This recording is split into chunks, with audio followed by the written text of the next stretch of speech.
네, 시작합니다. 먼저 주님의 기도 같이 하시겠습니다. 먼저 원문으로 주님의 기도 같이 하시겠습니다. 시작. 파텔 헤몬 호 엔 토이스 우라노이스 하기아스 데토 토 오노마스 엘데토 헤 바실리아스 게네데토 토 델레마스 호스엔 우라논 카이 에피테스게스 톤 알톤 헤몬 톤 에피오시온 도스 에민 세메론 카이 아페스 에민 타 오펠레이마타 헤몬 호스 카이 헤메스 아페예멘 토이스 오펠레이타스 에몬 카이 메 에이세네케스 에마스 에이스 케이라스몬 알라 우르사이 헤마스 아포트 포네르 호티 수 에스틴 헤 바실레야 카이 헤 두나미스 카이 헤 독사 에이스투스 아이오나스 아멘. 네, 의역대 부분으로 다시 한번 보시겠습니다. 시작.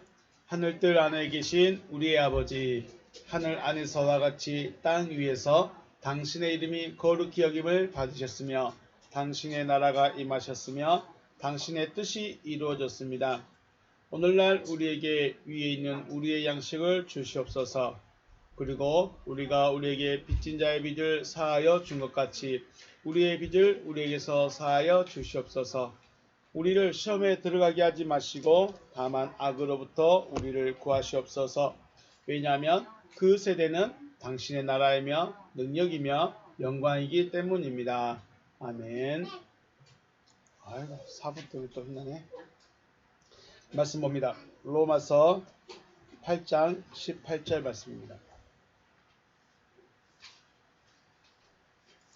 로마서 8장 18절에서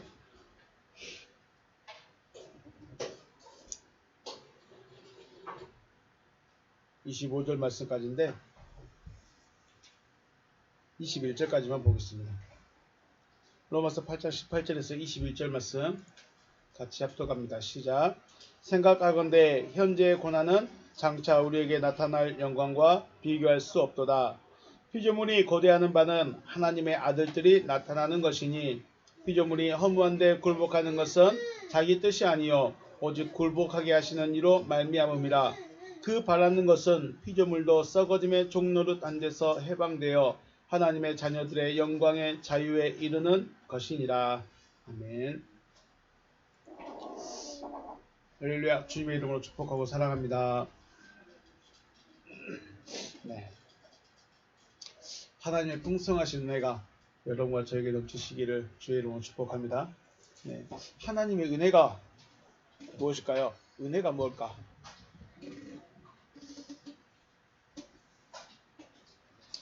하나님께서 우리에게 주시는 것들이 있겠죠. 하나님께서 우리에게 거저 주시는 그것들이 은혜일 것입니다.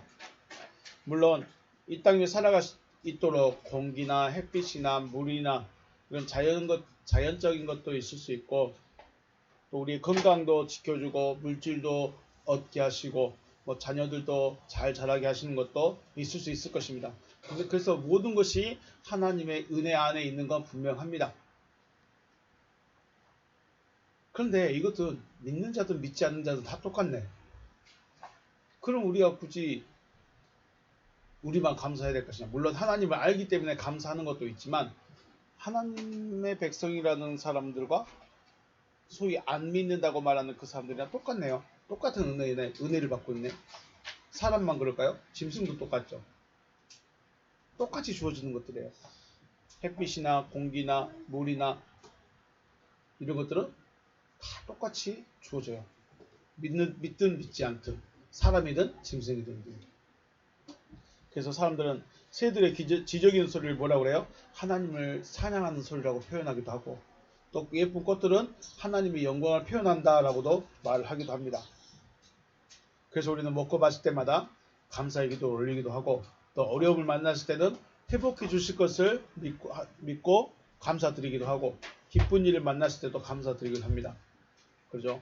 모든 것이 다 하나님의 은혜이기 때문에 모든 것이 하나님의 은혜이기 때문에 우리는 무조건 감사합니다 라고 하는 게 맞을 것입니다. 근데 이것들이 잘못됐다거나 틀렸다는 것은 아닌데 다만 사람에게 특별하게 주시는 은혜가 무엇인지를 알아야 하지 않을까 하는 생각을 해왔습니다. 우리에게, 나에게 특별하게 주시는 은혜가 무엇일까? 우리는 설교를 듣고 자기 마음에 들면 뭐라고 그래요? 목사님 찾아가 목사님 앞에 가서 악수하면서 여기 초점을 좀 맞추시고 설교 제 마음 자기 마음에 딱 들어가지고 그래서 목사님 찾아가서 어떻게 악수하면서 은혜 받았습니다 라고 말하죠. 물론 설교자에 대한 예의를 표하긴 합니다. 은혜 받았습니다 하고. 근데 은혜는 사람이 주는 것도 있지만 사람이 주는 은혜는 어떻게 될까요? 보답이라는 걸 해야 하는 부담이 있습니다.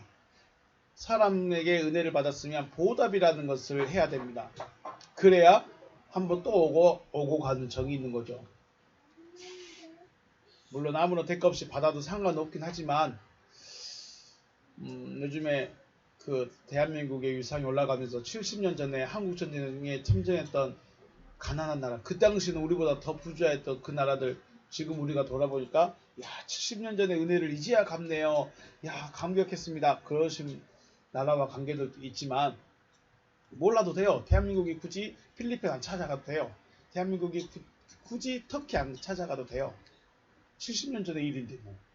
그리고 세대가 지금 다 지났잖아요. 그런데 찾아가서 보답이라는 걸 하게 되는 거죠. 생각해보고자 하는 것은 은혜라는 이 자체는 뭐예요? 하나님께서 베푸시는 것으로 정의해보고 싶습니다. 하나님께서 베푸시는 것이 뭐다? 은혜다. 물론 사람이 베푸는 것도 있어요. 사람이 사람으로부터 받는 것도 받는 은혜도 분명히 있습니다. 그런데 진짜 은혜는 누구로부터 온 것이다? 하나님께로부터 온 것이 은혜다. 그러면 하나님께로부터 오는 게 뭘까요? 앞에서 말했던 햇빛, 공기, 물 이런 것들일까요? 자녀들일까요? 물질일까요? 하나님은 뭘 하시죠? 하나님은 뭘 하시죠? 하나님은 말씀을 하십니다. 뭐 하신다고요? 말씀을 하셔요. 말씀을 하신다는 것은 피조물로 하여금 뭘 들으라는 거예요? 내 말을 들어라 이 말입니다. 그러므로 하나님의 말씀을 받았을 때 뭐라고 한다? 은혜 받았습니다 라고 하는 거예요. 사람의 논리적인 말, 어떤 목사님 또 영상이 나오는데 막 겁나 욕을 막 하대요. 욕을 아주 찰지게 하셔요. 도대체 그래요. 좌파가 됐든 우파가 됐든 그러다 쳐요. 설교 시간에 그렇게 욕을 하면 도대체 그분들은 하나님의 말을 하고 있는 건지 자기 감정을 표현하고 사람들을 선동하고 있는지 분간이 안 돼요. 설교도 뭐예요? 하나님 말씀을 그대로 전한 거예요. 하나님이 이 말해라 하면 내 그대로만 전한다. 그래서 선지서에도 하나님의 말씀이 이러하시다라고 너는 전하기만 해라라고 끝나는 거예요. 거기에 대놓고 자기의 감정과 자기의 사상을 분출하면서 선동하려고 설교자의 자리에 앉으면 안 되지 않을까 생각해 봅니다. 근데 재밌는 거, 그 밑에 있는 사람들이 뭐라고요? 목사님 은혜 받았습니다. 좌파 우파 나누고 막 요구를 겁나게 하시는데 은혜 받았습니다 해요. 도대체 무슨 은혜를 받았다는 거예요? 말씀의 은혜, 하나님의 말씀을 받았을 때 뭘 받았다? 은혜 받았습니다 라고 받는 겁니다. 근데 저는 그렇게 하는 거예요. 그러면 하나님께서 말씀을 주셨는데 왜 말씀을 주실까요? 말씀을 주신 목적이 있겠죠. 말씀의 목적은 뭐예요? 구원에 이르게 하는 거예요. 그래서 하나님의 말씀이 나로 하여금 구원에 이르게 하시는 말씀이시니 그 구원에 이르게 하는 그 말씀을 아무 대가 없이 나에게 그냥 거저 주시니 감사합니다. 그래서 은혜입니다 라고 고백하는 거죠. 그래서 구원은 하나님께서 사람에게 주신 은혜입니다. 그 구원으로 이끌어가는 것이 곧 말씀이라는 것이죠. 자, 우리 계획의 설교를 할까요? 자, 우리 강아지를 모아놓고 펫카페 가세요. 강아지는 모아놓고 설교한가요? 안 한가요? 안 하죠. 소에게 설교하고 있는가요? 우사 찾아가서? 아니죠. 아니면 산에 가서 나무들, 거긴 있네요. 연습한다고 나무 앞에서 설교하신 분들이 있다고 하더라고요. 나무들에게 설교할까요? 이러한 생물들은 말 그대로 자연의 일부예요. 자연의 일부. 물론 사람도 자연의 일부지만 하나님은 사람이란 존재에게만 하나님의 형상과 모양으로 거듭나게 해주시겠다고 하셨습니다. 맞습니까? 사람에게만 그렇게 말하는 거예요. 사람에게만 내가 너를 내 형상과 내 모양으로 다시 거듭나게 해주겠다는 거예요. 개에게 안 그래요. 소에게 안 그래요. 나무에게 안 그래요. 그러면 자, 우리가 가지고 있는 성경이 무엇을 이야기한 책입니까? 구원을 위한 책이에요. 그러면 거기에 나오는 다섯째 날, 넷째 날, 다섯째 날에 만들어진 짐승들은 과연 누굴까요? 구원을 위한 책이 그 짐승들에게 말하고 있을까? 한번 생각해 보셔야 되겠죠. 그래서 하나님을 아는 자가 하나님을 예배하고 찬양할 수 있는 것입니다. 하나님을 아는 자가 내가 교회 다니니까 하는 게 아니고요. 직분이 있으니까 예배하는 게 아니고요. 하나님을 아는 자가 하나님을 예배하고 찬양할 수 있다는 것입니다. 자연의 일부로 사라진다 해도 아무런 상관없는 존재에게 말씀이라는 걸 주셔서 하나님의 아들로 거듭나게 하시는 하나님의 은혜와 능력 누가 할 수 있을까요? 할 수가 없어요. 그러므로 하나님을 알고 하나님의 은혜를 알아서 온전히 하나님을 예배하고 찬양하시는 여러분과 제가 되시기를 다시 한번 주님의 이름으로 축복합니다. 네, 하나님을 알아야 하나님을 예배할 수 있다. 하나님을 알아야 하나님을 찬양할 수 있다. 네, 하나님을 온전히 예배하고 찬양하시길 주의 이름으로 축복합니다. 네, 지난 시간에 우리 살펴봤을 때 우리는 양자의 영을 받았습니다. 자, 양자의 영이라는 게 뭐예요? 양자의 영, 엘라베테 푸뉴마 히오데시안입니다. 양자의 영을 받았다.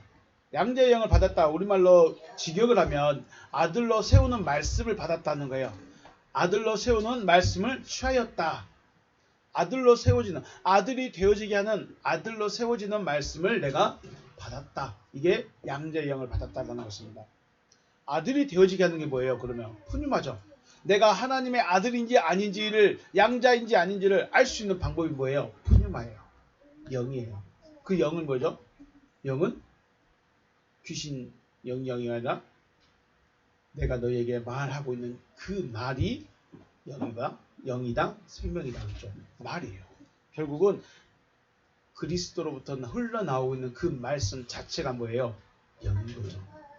우리가 하나님을 영이다라고 표현하니까 막 우리는 천사처럼 아니면 귀신처럼 상상을 하게 되는데 실제적으로 하나님은 뭐예요? 그러면 말씀이신 거죠. 하나님 말씀이신 거죠.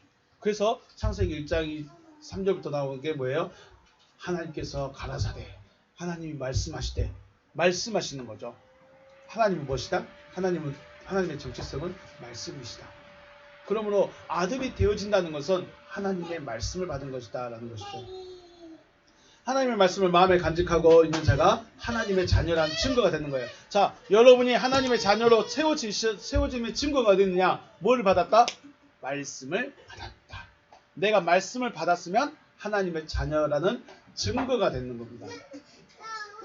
자, 중요한 것이 하나님의 자녀가 되어졌으면 그 다음에 끝났을까요? 아니에요. 하나님의 자녀가 되어졌으면 아들로 반드시 발전을 해야 됩니다. 자녀는 지금 저기 4번처럼 저 상태가 자녀, 3번, 4번처럼 저 상태가 자녀입니다. 아직 통제가 안 돼. 아직 자기 마음대로 해. 거기서 어떻게 해요? 아버지의 일을 이어갈 수 있는, 아버지의 일을 할 수 있는 아들이 되어져야 돼요. 그래서 테크나에서 히오스로 바뀌는 거예요. 테크나에서 히오스로, 자녀에서 아들로. 자녀는 말씀만 가지고 있는 자들이 자녀이고 아들은 하나님을 상속하는 겁니다. 17절 말씀에 자녀이면 또한 상속자, 곧 하나님의 상속자다. 자녀와 상속자를 같이 보지 않습니다. 여기서는 자녀와 상속자를 같이 하는데 자녀는 말씀을 가지고 있는 자이고 아들은 하나님을 상속한 자가 아들입니다. 하나님을 상속한다는 것은 하나님이 내 마음의 주인이 되어지는 거죠. 하나님께서 내 마음의 주인이 되어진다는 것은 나의 존재성이 죽어지는 것으로 나라는 존재에게 고난입니다. 내 존재가 죽어진다. 내 자아가 죽어진다. 내 탐심이, 내 욕심이 죽어진다는 것은 나에게는 고난입니다. 그래서 이 고난을 받아서 죽어지면 하나님의 아들로 나타날 수 있는 것이죠. 그래서 17절 말씀에 그와 함께 영광을 받기 위하여 고난도 함께 받아라 라고 말씀하고 있습니다. 고난이 없으면 아들로 못 서는 거죠.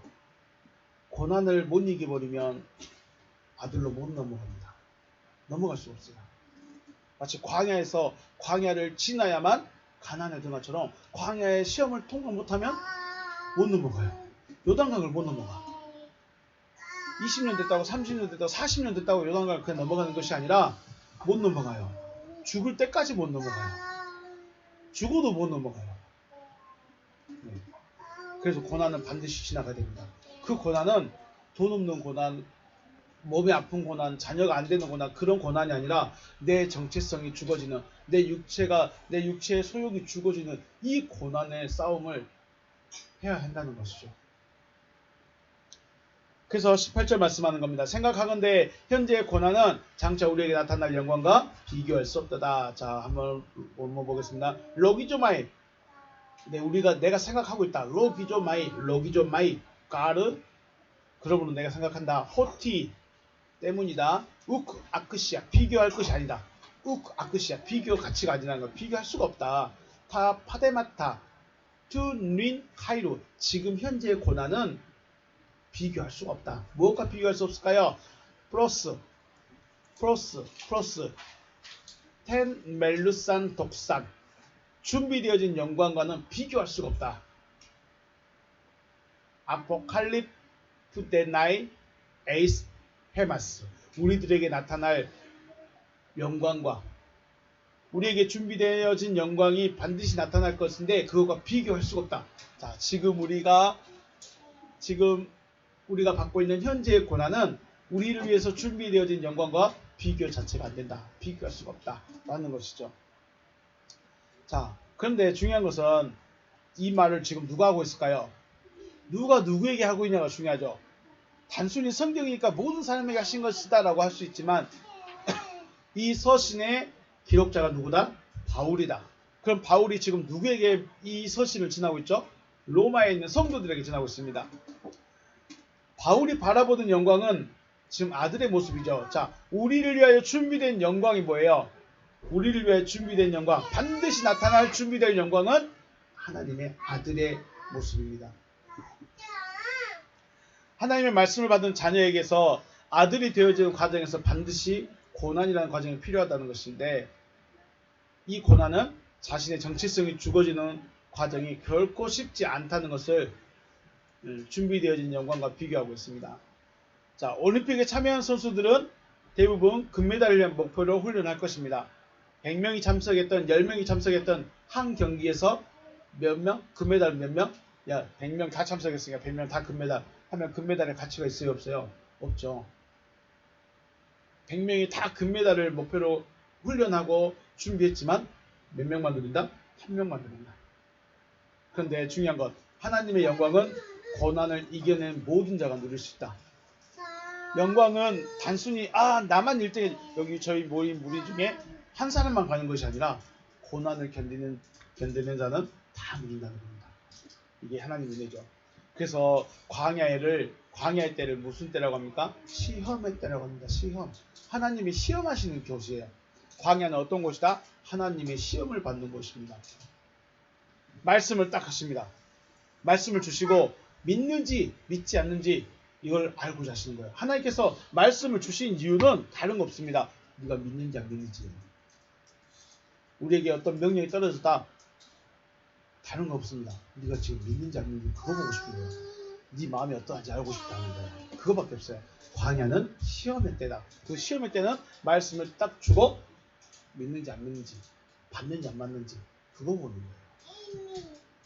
자, 그래서 믿고 있구나 라고 인정을 받으려면 어떻게 될까요? 하나님의 말씀을 내가 하나님의 말씀을 믿으려면 어떻게 될까요? 내 생각이 죽어져야 돼요. 하나님의 말씀을 받는다는 자체는 뭐예요? 내가 죽겠다 이 말입니다. 나는 죽겠습니다 라고 다짐하는 거예요. 말씀을 받는 자체는. 거꾸로 말하면 자신의 생각이 죽어지지 않고서는 하나님의 말씀을 수용할 수 있을까요? 없을까요? 없다는 거예요. 그래서 은혜 받았다고 하는 사람들은 대부분 나는 죽겠습니다. 결단하겠다는 거예요. 근데 그냥 인사치레로 은혜 받았습니다면 이게 마음을 열리는 거죠. 하나님의 말씀을 받겠습니다. 쉽게 말해서 여러분이 여기에 들어오는 이 순간 나는 내 생각을 죽이고 하나님의 말씀을 수용하겠습니다 하고 무언의 다짐을 하고 오신 거예요. 광야에 있는 자라면 가나안이 어떤 곳인지 알 수 있을까요? 모를까요? 가나안이 어떤 곳인지 알아요.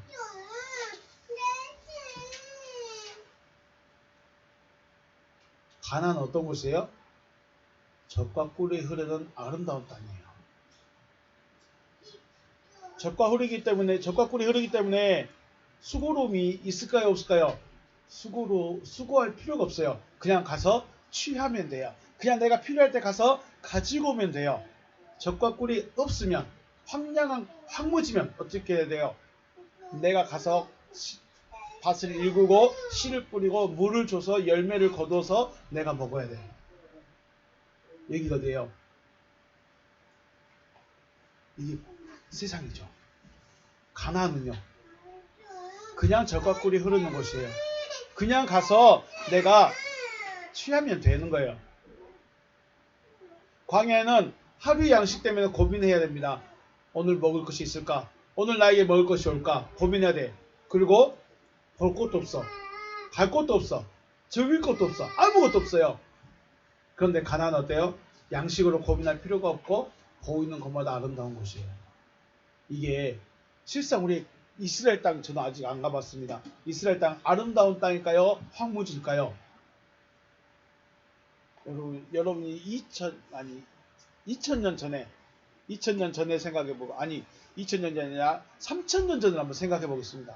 3000년 전에 이스라엘 지금의 가나안 땅 나무도 많고 풀도 많고 새도 많고 짐승도 많고 막 그런 우리나라처럼 아름다운 강산이었을까요? 아니면 황무지였을까요? 여러분 생각할 때 어때요?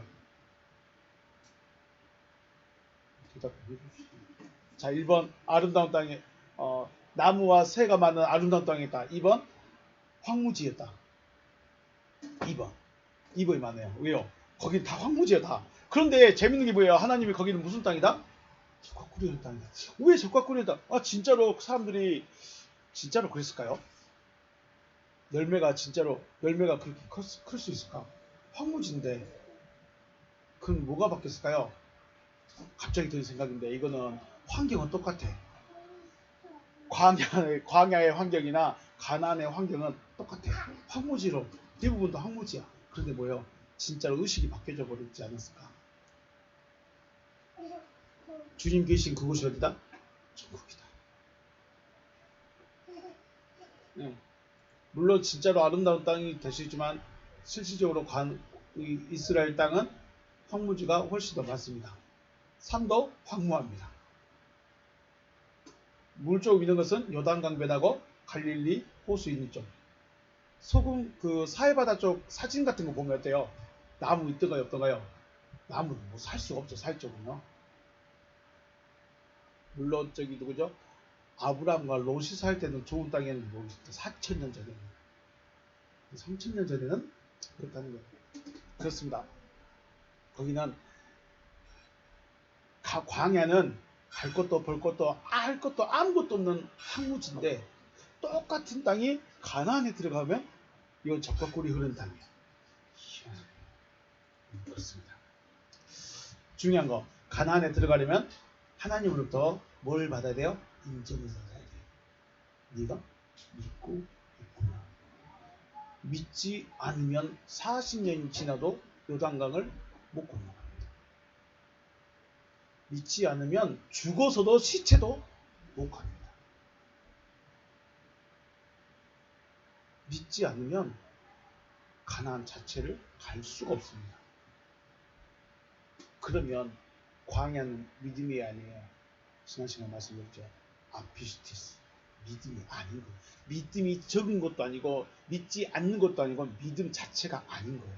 그런데 우리는 광야에서 믿음라고 말해요. 그거요. 그냥 그렇게 불러주는 거예요. 광야에서 믿음이다. 우리는 광야의 믿음입니다. 그냥 그렇게 불러주는 거지 실상은 믿음이 아닌 거예요. 하나님으로부터 네가 믿고 있구나. 광야에서 네가 나를 믿고 있구나. 내 말을 믿고 있구나 하면 가나안에서 갑니다. 그런데 안 믿으면 믿음이 아니면 요단강 절대로 건널 수가 없습니다. 상황과 형편을 생각하지 않고 하나님의 말씀만 생각하고 있어야 된다는 거죠. 광야의 그 삶을 통해서 그래서 하나님의 말씀을 받는다 혹은 말씀을 믿는다는 것은 우리의 생각을 나의 가치관을 혹은 내 믿음을 없애야 되는 거죠. 바꿔야 돼요. 원래 내 것을 하나님의 것으로 바꿔버리는 거죠. 이게 믿은 거죠. 분명히 쉬운 문제는 아닐 것입니다.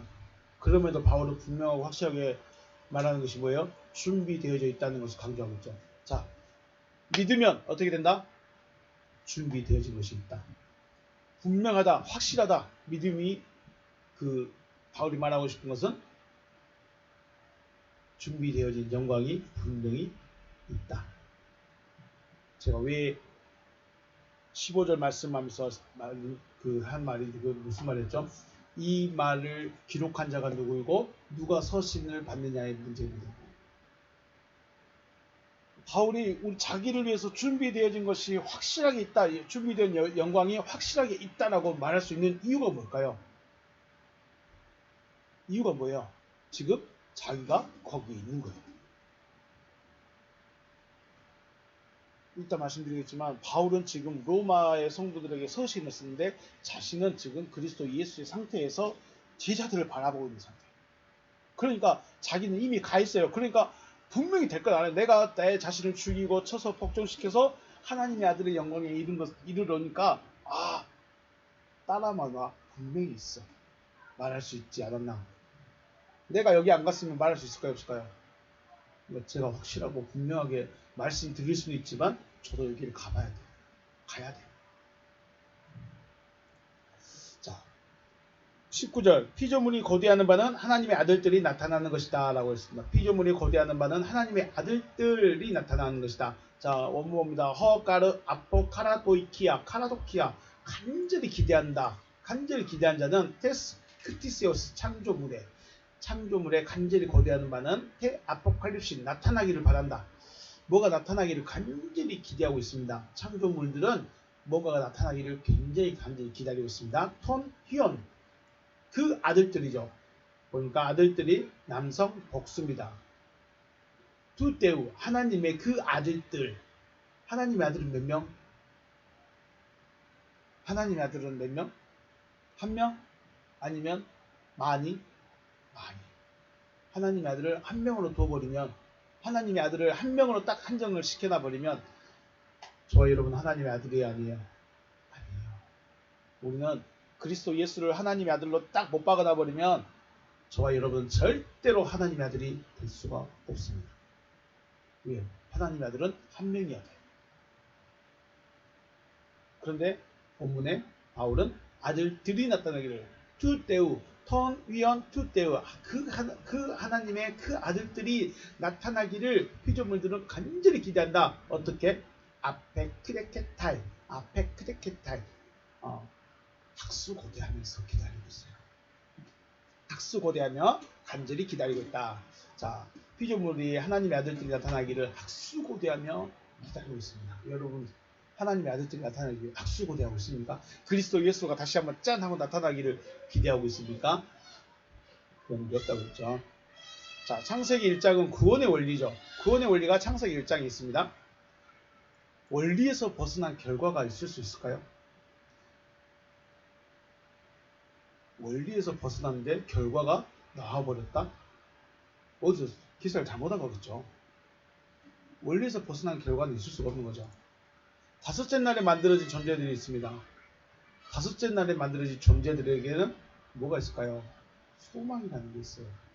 소망. 어떤 소망을 갖고 있느냐? 여섯째 날에 창조되어진 자의 존재에 의해서 자신들이 창조되어질 것을 소망합니다. 다섯째 날의 존재는 넷째 날에 뭐가 있죠? 물의 존재예요. 물에서 산 존재들, 바다의 존재들. 거기에 사탄님이 있죠. 마귀 사탄이 있죠. 그 다음에 땅으로 올라와서 땅의 짐승들, 땅에 길고 네 발 짐승들 있죠. 이 네 발 땅의 짐승들이 다섯째 날이에요. 다섯째 날에 이 넷째 날은 별로 관심 안 가져요. 근데 다섯째 날의 존재들은 관심을 가져요. 어떤 관심을 가질까요? 하나님이 다섯째 날로 끝내고 여섯째 날 쉬셔도 되잖아요. 근데 왜 굳이 여섯째 날은 이런 게 몇 가지 있어요? 사람을 만드시고 창조하신 것밖에 없어요. 다른 날은 이것도 만들고 저것도 만들고 이것도 하고 저렇게 이거 많은 일들 했었는데 여섯째 날은 사람을 만드시고 창조하고 끝. 거기에 복도 주고 있네요. 네, 복은 주시는 말씀이 있었는데 중요한 것은 다섯째 날로 끝내지 않고 왜 여섯째 날까지 갔느냐? 다섯째 날에 존재하는 이 존재들이 여섯째 날의 존재들을 바라보고 있는 겁니다. 왜 바라봐야 될까요? 여섯째 날에 만들어진 이 존재는 하나님으로부터 창조되어져서 다섯째 날의 존재들을 이끄는 존재들이기 때문에 그렇습니다. 여섯째 날에 사람을 만드시고 사람을 다시 창조하셔서 다섯째 날의 존재들을 창조의 단계로 이끌어가는 것입니다. 그래서 여섯째 날이 중요합니다. 여섯째 날의 존재가 중요한 이유가 뭐냐면 다섯째 날의 존재들을 창조의 단계로 넘어가는 거예요. 그래서 피조물에 간절히 기대하는 것은 하나님의 아들들이 나타나기를 학수고대하는 거예요. 하나님의 아들들이 나타나서 자기들을 이끌어 가야 돼. 그런데 하나님의 아들이 안 나타나면 어떻게 될까요? 자신들은 다섯째 날의 존재들은 네페시 하야로 그대로 머물러 있습니다. 자, 여러분, 저와 여러분이 네페시 하야로 머물러 있기를 원하십니까? 하나님의 아들로 창조되어지기를 원하십니까? 근데 우리가 이 부분에 대해서 배워본 적이 없으니까 그냥 교회만 열심히 하는 게 됐어요. 이 부분을 들어본 적이 없으니까 그냥 직분만 열심히 하면 돼요. 된다고 믿고 있는 거죠. 하나님의 아들들. 자, 그러면 다시요. 여섯째 날은 하나님이 사람을 만드시고 창조하시고 복을 주셨습니다. 다섯째 날에 만들어진 존재들은 이 여섯째 날에 만들어진 존재, 창조되어진 자들에 의해서 이끌림을 받아야 됩니다. 그래서 이 다섯째 날 만들어진 존재들도 하나님 이 아들로 인해서 창조되어진 거죠. 이게 성경의 논리죠. 그래서 이 중간에 어떤 하나라도 빠지면 결과가 있을 수가 없는 거예요. 그래서 왜 예수가 말씀이 육체 안에 오셔서 또 말씀을 전하고 있는가? 이게 똑같은 원리로 이어지는 겁니다. 근데 이게 중간에 빠져버리면 이거 결과가 안 나오는 거죠. 피조물이 뭘 고대해요? 하나님의 아들들이 나타나는 거예요. 그런데 피조물들이 너무 육신이 되어버렸어요. 너무 육신이 되어버리니까 하나님의 아들을 기다릴까요? 안 기다릴까요? 말은 기다리는데 실상은 안 기다려요. 왜요? 오늘 골치 아프거든요. 포기해. 그러니까 바리새인들 보세요. 그렇게 메시아를 기다리는 사람들 누구예요? 바리새인들. 누구보다 더 열정 있고 열심히 있고 전통을 지키고 자기 그 모세 율법에 준하는 삶을 사는 그 사람들인데 정작 그 사람들이 기다린 사람 누구예요? 메시아를 기다렸는데 정작 메시아가 왔을 때는 즐거웠어요? 안 즐거웠어요? 안 즐거워요. 왜 그럴까요? 왜 그럴까요? 피조물은 간절히 기대하는데 이게 가르침을 잘못 받으면 이렇게 되는 겁니다. 하나님의 아들들이 나타나기를 배워야 되는데 하나님의 아들은 몇 명이다? 한 명이다 해버리면 다음은 없습니다. 그래서 당신이 하나님의 아들입니다 라고 가르치고 있으면 이상한데요? 어떻게 내가 그리스도가 되죠? 내가 어떻게 그리스도 예수의 삶을 살아가죠? 내동 설교로는 그리스도 예수의 삶을 살아가야 된다고 말하고 그리스도께서 네 안에 계셔야 된다고 말하는데 당신이 깁니다라고 말하면, 당신이 하나님의 아들이어야 됩니다라고 말하면 이상한데, 아무 생각 없이 듣다가 생각하게 만드니까 생각을 못 받는 거죠. 아무 생각 없이 들으면 안 된다는 거죠. 자, 하나님의 아들은 하나로만 존재하는 것이 아니라 복수로 존재하는 것입니다. 하나님의 아들을 그리스도 예수 한 존재로만 생각하고 하나로 한 명만 있다고 못 박아버리면, 자, 다른 분들은 절대로 하나님의 아들이 될 수가 없습니다. 하나님의 아들이 될 수 없다는 건 뭐예요? 그냥 옆에 희하야로 끝난다는 거예요. 다섯째 날의 존재로 끝난다는 겁니다. 그래서 단수 하나님의 아들을 통해서 복수 하나님의 아들들이 나타나는 것이죠. 그래서 저와 여러분 기다려야 될 것은 하나님의 아들들이 나타나기를 기다려야 됩니다. 기다리면 고대해야 됩니다. 그 말은 뭔 말일까요? 하나님의 말씀을 전해줄 그들을 기다려야 되는 거예요. 결국은 더 나가면 하나님의 말씀을 전하는 자들을 고대해야 돼요. 또 나갈까요? 하나님의 말씀을 들을 수 있는 자가 돼야 돼요. 하나님의 말씀은 성경책 이야기가 아니고, 설교 이야기가 아니고, 앞에서 말했던 강단에서 욕하고 막 싸우고 정치하고 사선 이야기하면서 네 편 내 편 나누고 자기 사상교육 시키는 그런 거 말고, 하나님이 무엇을 원하시고 왜 그렇게 말씀하시는가, 이거 그러니까 성경을 그냥 성경 그대로 볼 수 있고 성경 그대로 나눌 수 있으면 되는데, 여기에다가 너무 많은 걸 양념을 쳐서 그렇습니다. 중요한 거는 하나님의 말씀을 그대로 들을 수 있는, 전할 수 있는 그 사람을 여러분들이 찾고 기다려야 됩니다. 그리고 왔을 때 아, 이게 하나님의 말씀이구나 하고 받을 수 있어야 돼요. 바리새인들 몇천 년을 기다렸는데 안 받아버렸어요. 얼마나 너무해요. 자기의 선조들부터 몇천 년을, 지금 500년 넘게 가나안 바벨론 포로 이후 멸망 이후에 500년을 넘게 메시아를 기다리고 있는데 딱 왔어요. 왔는데 인정 안 해버리죠. 왜 그럴까요? 너무 자기 믿음에 빠져버렸어요. 너무 자기 믿음에 빠져버리니까 진리를 구분을 못해버리는 거죠. 그래서 고집을 피운다기보다 아집을 피운다고 표현할 수도 있겠지만, 분별을 해야죠. 그러니까 분별하려면 원리를 알아야 되겠죠. 분별하려면 원리를 알아야 돼요. 원리를 알아야 분별할 수 있고 판단할 수 있겠죠.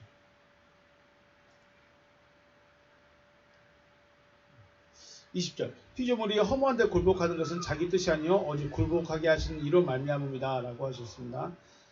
자, 이걸 조금 더 의역을 해보면, 그러므로 피조물이 무익한 것에 굴복한 것은 자질한 것이 아니다. 스스로 굴복한 것이 아니라 굴복하게 하시는 일을 소망하게 하려는 것이다. 이렇게 표현했습니다. 여기에 제일 마지막에 FLPD, 소망한다 이 부분이 다음 절로 넘어가 있습니다. 21절에서 바란다라고 표현했는데 띄어쓰기를 잘못하는 건지 절을 잘못 나누는지 이렇게 됐습니다. 우리 성경하고 차이입니다. 여기까지 딱 되는데, 고대로부터 인간은 뭐를 바라보고 살까요? 내세를 바라봅니다. 그들의 문화가 어떠하든지 철학이 어떠하든지 내세라는 걸 믿고 있죠.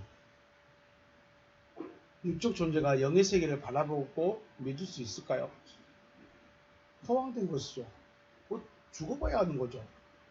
그래서 사람을 영의 동물이라고 말하지 않나 생각해 봅니다. 그 누구 하나도 영적 세계에 대해서 말할 수 없는데 사람들은 영의 세계를 알아요.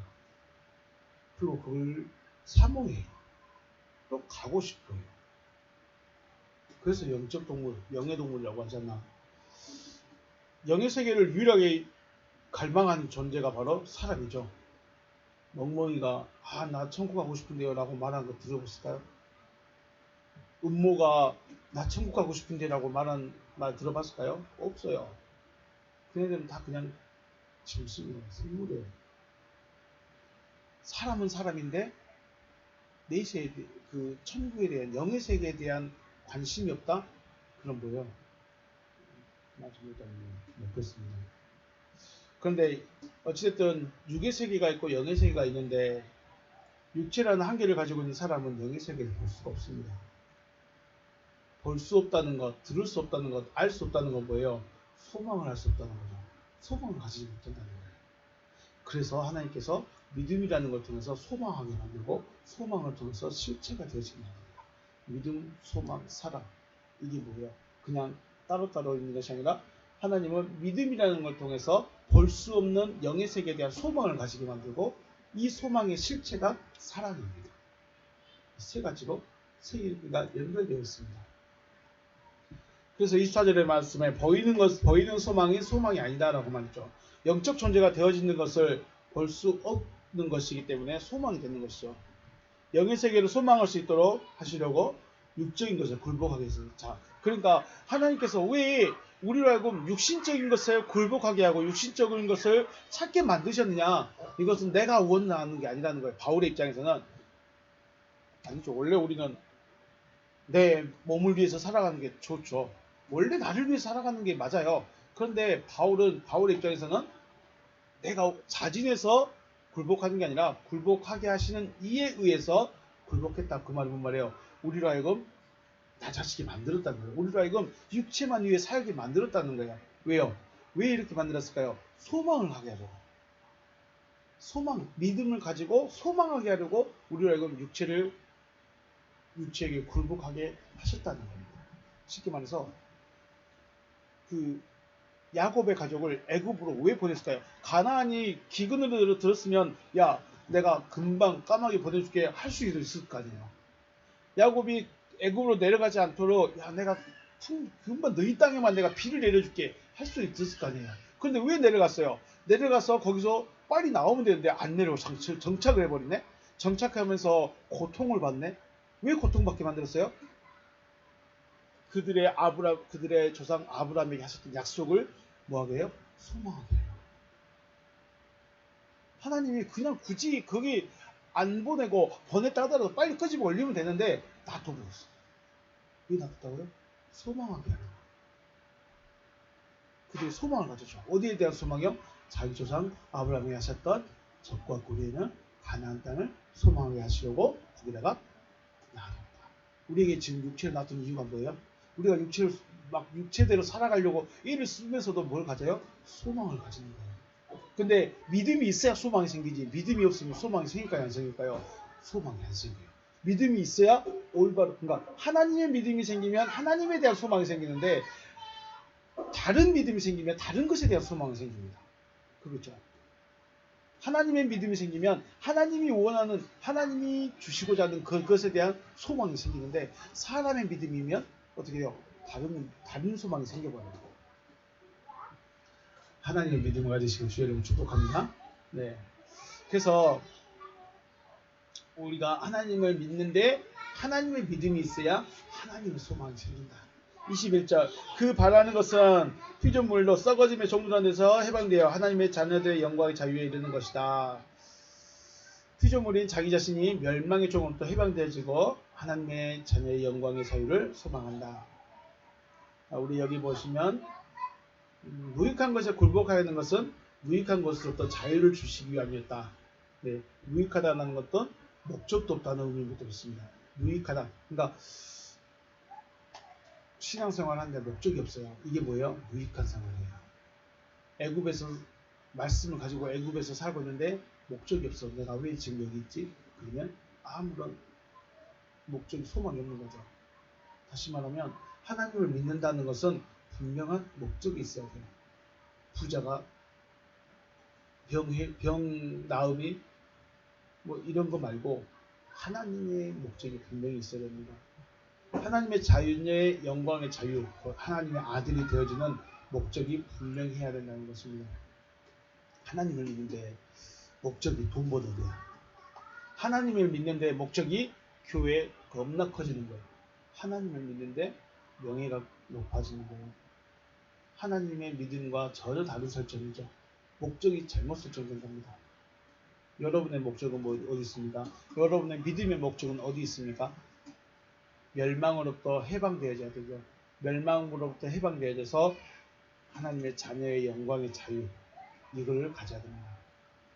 22절 피조물이 다 이제까지 함께 탄식하며 함께 고통을 겪고 있는 것은 우리가 안다.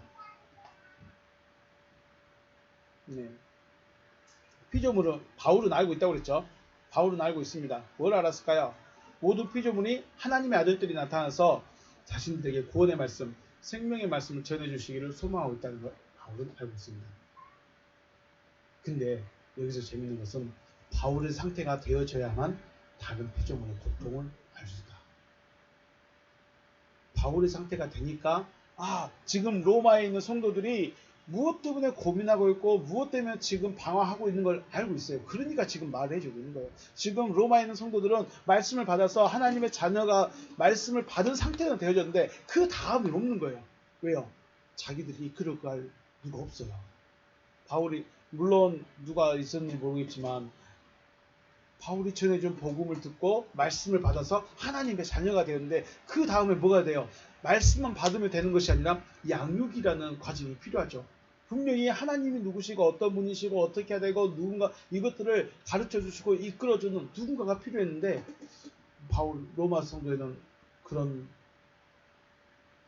직분을 감당할 만한 자가 없었나 보죠. 인도자는 있는데 뭐랄까요? 바울의 수준에까지 이르지 못한 자가 인도하고 있지 않았나 이런 생각을 해보게 됩니다. 바울은 지금 이들이 왜 함께 고통하고 신음하고 있는지를 알고 있다는 거죠. 쉽게 말해서 그리스도 예수께서 사람들을 바라볼 때 어떻게 해요? 목자 없는 양들이라고 그랬죠. 왜 목자 없는 양들이에요? 방황하니까. 갈 길을 몰라요.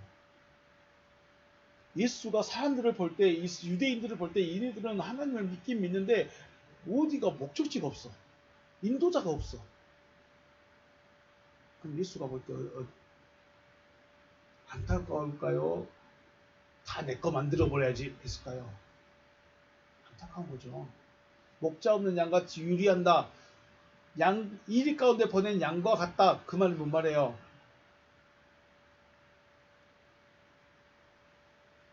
그 말을 누가 할 수 있어요? 예수님이 할 수 있는 거예요. 제자들이 너 양 가운데 이리 가운데 보낸 양과 같다. 안 그러죠. 할 수가 없어요. 제자들끼리 너 목자 없는 양 같아. 안 그래요. 할 수가 없어요. 왜요? 자기들 거기서 거기에요. 근데 그리스도이신 예수께서 보실 때 이들은 목자 없는 양이에요. 바울이 볼 때 지금 이들은 열심히 신앙생활을 하고 있지만 실상은 고통하고 있는 거예요. 신음하고 있는 거예요. 왜요? 길을 몰라. 어떻게 해야 될지 모르니까. 그러니까 다섯째 날에 만들어진 존재가 여섯째 날에 만들어진 존재를 만나야만 되는데 못 만나니까 고통하고 신음하고 있는데 이걸 누가 알아요? 내가 여섯째 날 존재가 되어보니까 이들이 기다리고 있었구나. 근데 잘못된 것이 들어가 버리니까 자기들의 남편이 바뀌어버리니까 자기들의 주인이 원래의 주인이 아니니까 여섯째 날의 존재가 와도 영접하지 않죠. 23절 그뿐 아니라 또한 우리 곧 성령의 처음 익은 열매를 받은 우리까지도 속으로 탄식하여 양자될 것 곧 우리 몸의 성장을 기다리느라. 지금 22절에서 함께 고통을 겪고 함께 탄식하며 함께 고통을 겪고 있는 피조물과 지금 23절에 나오는 우리가 속으로 탄식한다는 존재는 또 다른 존재들입니다. 22절에서는 피조물이 탄식하는 거예요. 다섯째 날의 존재가 탄식하는 거예요. 23절에서는 이제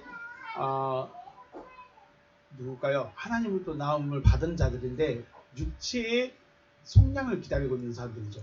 육체의 속량이 뭘까요?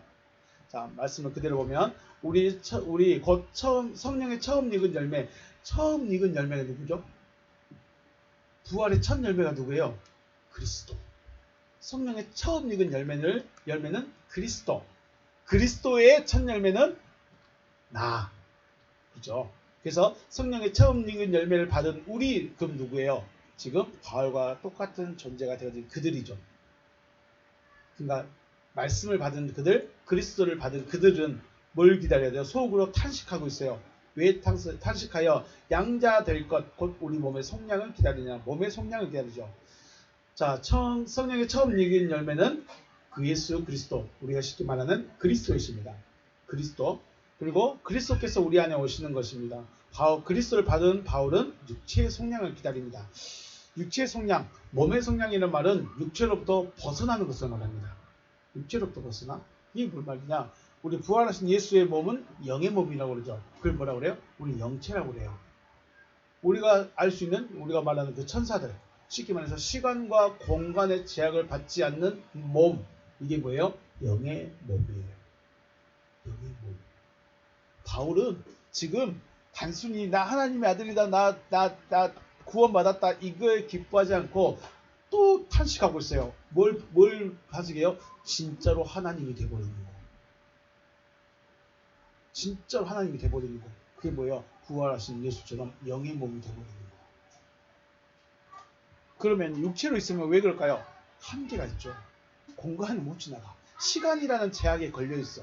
밥이라는 걸 먹어야 돼. 잠이라는 걸 자주 해야 돼. 병들면 아파야 돼. 이런 데 생각하시겠죠. 근데 만약에 예수의 영체, 영의 몸이 되어서 아플 일 있어요? 없어요? 없어요. 시간의 제약을 안 받아. 공간의 제약을 안 받아. 먹는 것에 제약을 안 받아. 네. 왜? 내가 천사처럼 돌아다니려고 영체가 되려고 하는 것이 아니라 뭐예요? 그래. 사역을 위해서 그랬죠. 24절 우리가 소망으로 구원을 얻었음에 보이는 소망이 아니니 보는 것을 누가 말하리요. 네, 오늘 계속 말씀드렸던 믿음과 소망과 사랑, 그 중에 제일은 사랑이라고 했습니다. 믿음을 가지게 되면, 진짜 하나님의 믿음을 가지게 되면 사랑이라는 실체가 되어지는 뭘 가져요? 소망을 가지게 됩니다. 그래서 믿음, 소망, 사랑. 그 중에 제일은 사랑이라는 이유는 사랑이 실체이기 때문에 제일입니다. 사랑이라는 실체, 곧 하나님의 아들이 되어지는 것은 되어질 수 없는 것이기 때문에 소망하는 것이죠. 그래서 우리가 어떤 믿음을 가지냐에 따라서 소망하는 게 달라지죠. 내가 하나님은 부자 만들어주신 하나님은 내가 믿습니다. 그러면 소망이 뭐예요? 부자 되는 거예요. 하나님은 내 자녀 잘 되게, 내가 열심히 노력하고 헌신하고 봉사하고 설거지하고 청소했으니까 내 자녀는 잘 되게 해줄 거야. 그런 소망이 생기는 거예요. 내가 어떤 믿음을 가지냐에 따라서 내 소망이 달라져요. 자, 헌금 열심히 하면 무슨 복 받는다? 물질 복 받는데요. 소망이 생겨버리죠. 성경 열심히 하면, 봉사 충성 열심히 하면 건강의 복을 받는데요. 소망이 생겨버립니다. 실체 있어요? 없어요? 실체가 없어요. 하나님의 믿음을 가지니까 하나님의 아들이 된 소망을 가지는 거예요. 하나님의 아들의 하나님의 아들의 실체는 사랑이죠. 자, 25절 만일 우리가 보지 못하는 것을 바라면 참음으로 기다릴지니라. 네, 믿음이라는 것은, 그래서 우리가 믿음이 중요합니다. 믿음이 뭐예요? 하나님이 하시겠다고 하시는 그 일에 대한 말씀이죠. 이걸 믿는 거예요. 믿음은 하나님께서 하시겠다 하시는 그 일에 대한 말씀을 자신의 마음에 새기는 거예요. 아브라함아, 내가 너에게 자녀를 주겠다. 그걸 믿었대요. 그게 뭔 말이에요? 하나님이 하시겠다는 그 말씀을 믿어버린 거예요. 마음에 새겨버리는 거예요. 그래서 어떻게 했어요? 오래 참고 기다리는 거죠. 하나님이 하시겠다고 하시는 그 일을 알지 못하면, 그래서 아브라함이 실패한 게 그거였죠. 하나님이 한다는 것을 놓쳐버렸어요. 하나님은 말씀하셨고 자기가 이루어야 될 줄 알았어요. 내가 뭔가를 해야 될 거라고 생각했어요. 그래서 누구를 놔버려요? 이스마엘을 놔버리죠. 하지만 하나님께서 하시겠다고 하신 그 일을 알고 있다면 하나님께서 반드시 하실 것이기에 인내할 수 있다는 것입니다. 네. 오늘 말씀 정리하겠습니다. 바울은 로마에 있는 성도들을 뭐라고 그래요? 형제들아 라고 부릅니다. 형제들아. 말씀드렸죠. 형제들아 라고 했다는 것은 한 아버지를 가지고 있다는 거예요. 한 아버지를 가지고 있다는 것은 로마에 있는 성도들도 말씀을 가진 자들이다 라는 것입니다. 그렇지만 실상은 바울을 통해서 하나님의 말씀을 받은 자들이기 때문에 그리스도 예수와 제자들의 만큼의 존재적 차이가 있다는 것을 부정할 수 없습니다. 이걸 우리가 감안해야 돼요. 바울이 아무리 형제라고 말하지만 존재적인 상태의 차이는 분명하다. 그리스도 예수와 제자들의 정도의 수준의 정도. 그래서 바울은 그리스도 예수의 상태에 이르렀기 때문에 현재의 고난은 장차 우리에게 나타날 영광과 비교할 수 없다라고 말할 수 있는 것이죠. 이게 쉽게 말해서 예수님이 야 너희들 금방 하나님 아들이 되는 영광을 누릴 거야. 지금은 고난인데 나중에는 영광이 될 거야. 예수님이 말한 거와 똑같은 거죠. 하나님의 자녀에서 아들로 다시 태어나기 위해서는 자신이 죽어지는 고난의 시간이 필요하고 고난의 시간을 통과하면 하나님의 아들의 영광을 누릴 수 있게 된다라는 것이 하는 것입니다. 하나님의 아들을 통하여 전하진 하나님의 말씀을 통해서 또 다른 하나님의 아들들이 나타나는 것입니다. 기억하시기 바라겠습니다. 여러분이 하나님의 아들이 되기 위해서는 하나님의 아들들이 전해주는 말씀을 들어야 합니다. 하나님의 아들이 전해주는 말씀을 듣지 않으면 여러분은 하나님의 아들로 나아갈 수가 없습니다. 이것을 피조물이 고대하는 거예요. 나는 그냥 잘 먹고 잘 사는 것만 살았는데요. 네, 그는 믿음 자체가 아니기 때문에 그렇습니다. 하나님의 구원의 원리에서는 다섯째 날은 반드시 여섯째 날의 존재를 기다립니다. 먼저 태어났으니까 기다려야 됩니다. 피조물들의 거대함은 하나님의 아들들이 나타나서 자신들을 구원시켜줄 하나님의 말씀을 전해 주기를 바라고 있는 것입니다. 그래서 피조물, 하나님의 믿음을 가진 피조물들은 하나님의 아들들이 자기에게 말씀 전해 주실 것을 기다리게 됩니다. 그러면 말씀을 들을 준비가 돼야 되겠죠. 말씀을 들을 수 있어야 됩니다. 자, 피조물로서 나는 무엇을 고대하고 있을까? 우리 자신을 돌아보시기 바라겠습니다. 하나님의 아들이 되어지는 것을 고대하고 소망하기를 주님의 이름으로 축복합니다. 왜냐하면 하나님의 믿음을 가지면 하나님에 대한 소망이 있습니다. 말씀에 대한 소망. 하나님의 믿음을 가지면 하나님이 주시고자 하는 것을 바라게 됩니다. 사람이 가르침을 받고 사람에 대한 믿음이 생기면 사람이 소망하는 것이 생깁니다. 내가 무엇을 믿느냐에 따라서 소망하는 게 다르고 하나님은 실체까지 되게 만드는데 사람의 믿음은 실체가 없어요. 실체가 없으니까 허망한 거죠.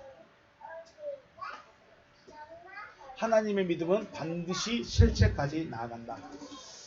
자, 신앙은 전쟁이라고도 합니다. 너가 죽든지 내가 죽든지 싸우는 전쟁이 아니라 나 자신과의 싸움입니다. 하나님의 말씀을 받아서 나의 존재성이 죽어져야 하나님의 아들이 되는 선한 싸움의 승리자가 되는 것이죠. 내가 안 죽어지면 승리자가 못 됩니다. 그런데 다행스러운 것은 하나님은 죽을 때까지 말씀을 가진 자들은 이루어질 때까지 옆에서 도와주고 일으켜준다는 거예요. 말씀이 없는 자는 그것도 아니죠. 저와 여러분 하나님의 믿음으로 승리하시기를 주님의 이름으로 축복합니다. 오늘 여기서 마치겠습니다. 수고하셨습니다.